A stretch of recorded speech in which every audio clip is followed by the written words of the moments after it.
Hello बच्चों, let's see the question. The question says that if f of x is equal to 8x cube plus 3x, then limit x tends to infinity f inverse 8x minus f inverse x divided by x to the power 1 by 3 is, ये किसके equal होगा ये हमको बताना है. So first of all यहाँ पे की कॉन्सेप्ट हमारे पास में क्या है इसका हम देख लेते हैं इसको. तो देखिए यहाँ से हमारे पास में सबसे पहला जो की कॉन्सेप्ट है वो यहाँ क्या बनेगा. देखिए यहाँ से हमारे पास में एफ इनवर्स एक्स जो है वो किसको रिप्रेजेंट करता है. Is the inverse function of F of x. ये एफ ऑफ एक्स का इनवर्स फंक्शन को शो करता है ये.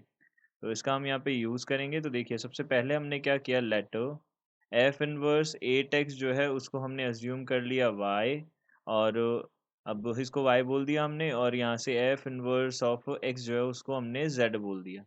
ये हमने बोल दिया. अब देखिए हमने इसको सिंप्लीफाई किया तो हम यहाँ से देखेंगे at x is equal to कितना आ जाएगा, एफ ऑफ वाई आ जाएगा, और यहाँ से f of z is equal to कितना आ जाएगा, f of z is equal to x आ जाएगा. ये हमारे पास बन जाएगा.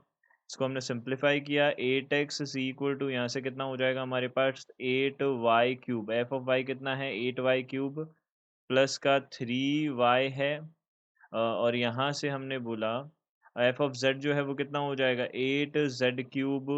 एंड अब देखिए यहाँ पे हमको क्या करना है, एट एक्स है हमारे पास में और यहाँ कितना है एट जेड क्यूब हो जाएगा, और प्लस का थ्री जेड हो जाएगा. दिस इज इक्वल टू कितना आ जाएगा, यहाँ से एक्स आ जाएगा. ये हमारे पास बनेगा. अब देखिए हम यहाँ से क्या करते हैं, सबसे पहले एट एक्स है, यहाँ से एट वाई क्यूब को हम कॉमन ले लेते हैं, तो one plus three y upon eight y cube, यानी कि एट वाई स्क्वायर बोल सकते हैं इसको. ये हमने बोल दिया. सिमिलरली यहाँ से क्या आ जाएगा, देखिए यहाँ से हमने क्या किया, इस एट से एट को तो इसमें से तो काट दिया, और यहाँ पे भी हमने क्या किया, एट जेड क्यूब को कॉमन लिया, वन प्लस थ्री अपॉन यहाँ से कितना हो जाएगा, एट जेड स्क्वायर हो जाएगा. ये हमारे पास बनेगा, this is equal to x आ जाएगा. अब दोनों में हम क्या करेंगे, क्यूब रूट लेंगे.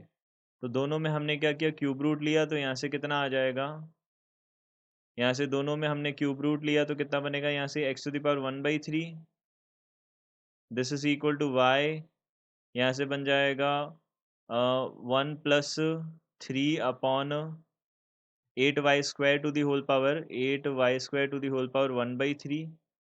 एंड यहाँ से हमारे पास में नेक्स्ट क्या बनेगा, अब यहाँ से हमारे पास बन जाएगा ये बन जाएगा हमारे पास में x to the power one by three है, तो यहाँ पे x to the power one by three है यहाँ पे.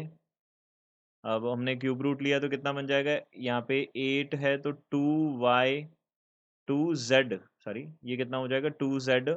यहाँ पे one plus three upon eight z square to the whole power one by three, this is equal to x to the power one by three बनेगा. यहाँ से हमारे पास y का वैल्यू कितना आ गया, x to the power one by three upon one plus three upon eight y square, इसकी whole power कितना आ गया, वन बाई थ्री. एंड यहाँ से z जो है वो किसके इक्वल आ गया, यहाँ पे x to the power one by three to, यहाँ से हो जाएगा one plus three upon eight z square to the power one by three. ये बन जाएगा. अब देखिए यहाँ से हमने क्या किया, हमने वाई और जेड अज्यूम किया था, एफ इनवर्स एट एक्स और एफ इनवर्स एक्स को. तो यहाँ पे हमको जो लिमिट का वैल्यू फाइंड आउट करना है उसके अंदर हम वैल्यूज रख सकते हैं अब. तो देखिए यहाँ से हमारे पास क्या है, लिमिट एक्स टेंस टू हमारे पास कितना है, इन्फिनिटी है. अब हम यहाँ से क्या करेंगे, हम यहाँ से क्या करेंगे, y का वैल्यू रखेंगे सबसे पहले. तो यहाँ पे x to the power one by three divided by यहाँ से one plus three upon eight y square to the power one by three, and यहाँ पे minus x to the power one by three divided by to one plus three upon eight z square to the power one by three, and whole divided by x to the power one by three होगा. अब देखिए हम यहाँ पे एक बात और observe कर सकते हैं कि यहाँ पे हमारे पास में जो, देखिए यहाँ पे y की वैल्यूज़ हैं, y की और x की वैल्यूज़ है, उसके कॉरस्पॉन्डिंग देखिए x हमारा कहाँ टेंड कर रहा है, इन्फिनिटी को टेंड कर रहा है. अगर ये x इन्फिनिटी को टेंड कर रहा है तो हम यहाँ से बोल सकते हैं ये y भी इन्फिनिटी को टेंड करना होगा, y भी इन्फिनिटी को टेंड करेगा. यहाँ से अगर z हमारे पास में, देखिए यहाँ पे x अगर इन्फिनिटी को अप्रोच कर रहा है तो y हमारे पास z जो है वो भी क्या करेगा, इन्फिनिटी को अप्रोच करेगा. ये करेगा क्योंकि यहाँ पे हमारे पास क्या है, दोनों एडिशन में टर्म्स हैं, तो ये अगर इन्फिनिटी अप्रोच करेगा, ये इन्फिनिटी अप्रोच करेगा, तभी एक्स इन्फिनिटी अप्रोच करेगा। सिमिलरली यहाँ अगर ये इन्फिनिटी अप्रोच करेगा, ये इन्फिनिटी अप्रोच करेगा, तभी एक्स इन्फिनिटी अप्रोच करेगा। तो एक्स अगर इन्फिनिटी अप्रोच कर रहा है तो वाई और जेड दोनों के दोनों इन्फिनिटी अप्रोच करेंगे, ये हमको पता चल गया।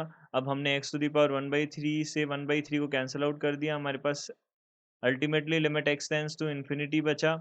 अब एक्स टेंस टू इन्फिनिटी की जगह हम वाई और जेड दोनों को इन्फिनिटी पहुंचा सकते हैं, वाई भी इन्फिनिटी जाएगा और लिमिट जेड भी इन्फिनिटी जाएगा। ये हमारे पास बना।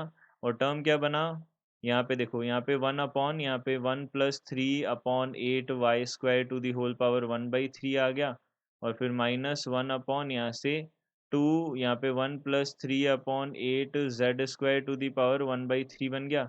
अब यहाँ से हमने वैल्यूज अगर 0 0 रखी, वैल्यू लिमिट एक वाई भी इन्फिनिटी जाएगा, एक्स भी इन्फिनिटी, जेड भी इन्फिनिटी जाएगा, दोनों अगर इन्फिनिटी जा रहे हैं तो यहाँ पे कितना आएगा, 1 - 1/2 विच इज इक्वल टू 1/2।